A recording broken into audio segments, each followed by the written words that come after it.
Greetings, Faith Breathes family. I'm sharing with you today from the heart of Brooklyn, New York, right here in Red Hook, Brooklyn. And I'm so excited to share with you. As a matter of fact, when I got into the studio today, I began to look around and I saw these beautiful pews.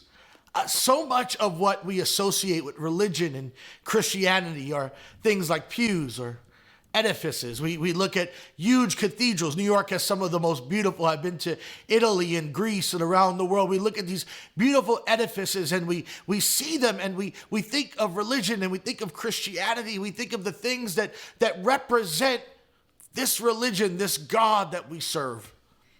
Well, it's interesting because the Apostle Paul tells the church in Corinth something. He says, we fix our eyes not on what is seen, but on what is unseen.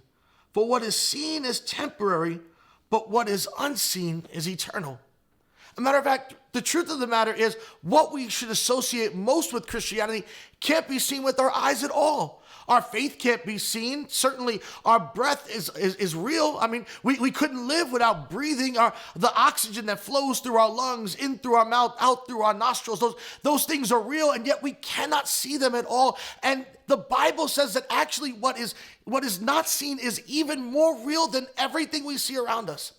And maybe more important than ever before in the midst of this COVID-19 pandemic, where we're seeing so much around us, so much worry and so much panic and so much anxiety. People are wearing masks. People are wondering, when are we ever going to be able to worship together in a building together again? And all those questions that are conjured up. And I wonder if in this moment, God is trying to move us from the temporal to the eternal, from what is seen to what is unseen. Could it be that God is moving us to a place where we could once again come back to what is essential? Two words that have become so prominent recently during this COVID pandemic: essential and non-essential, essential organization and non-essential organization, an essential worker and a non-essential worker. And to all of you essential workers and frontline people, we honor you. Thank you so much for your work.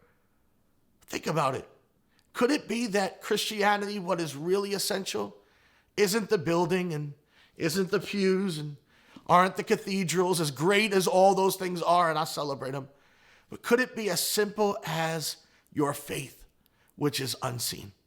Could it simply be your trust in God? As a matter of fact, Jesus declared, when I come back, will I find faith on the earth? It's not a question of whether or not he'd find organized religion, but would he find genuine, true belief in him? That's my question for you today. If what is unseen is really essential, then your faith may be the most essential thing about you. Contemplate that today. Breathe in his presence and breathe out good works that glorify the Father, because faith breathes. God bless you.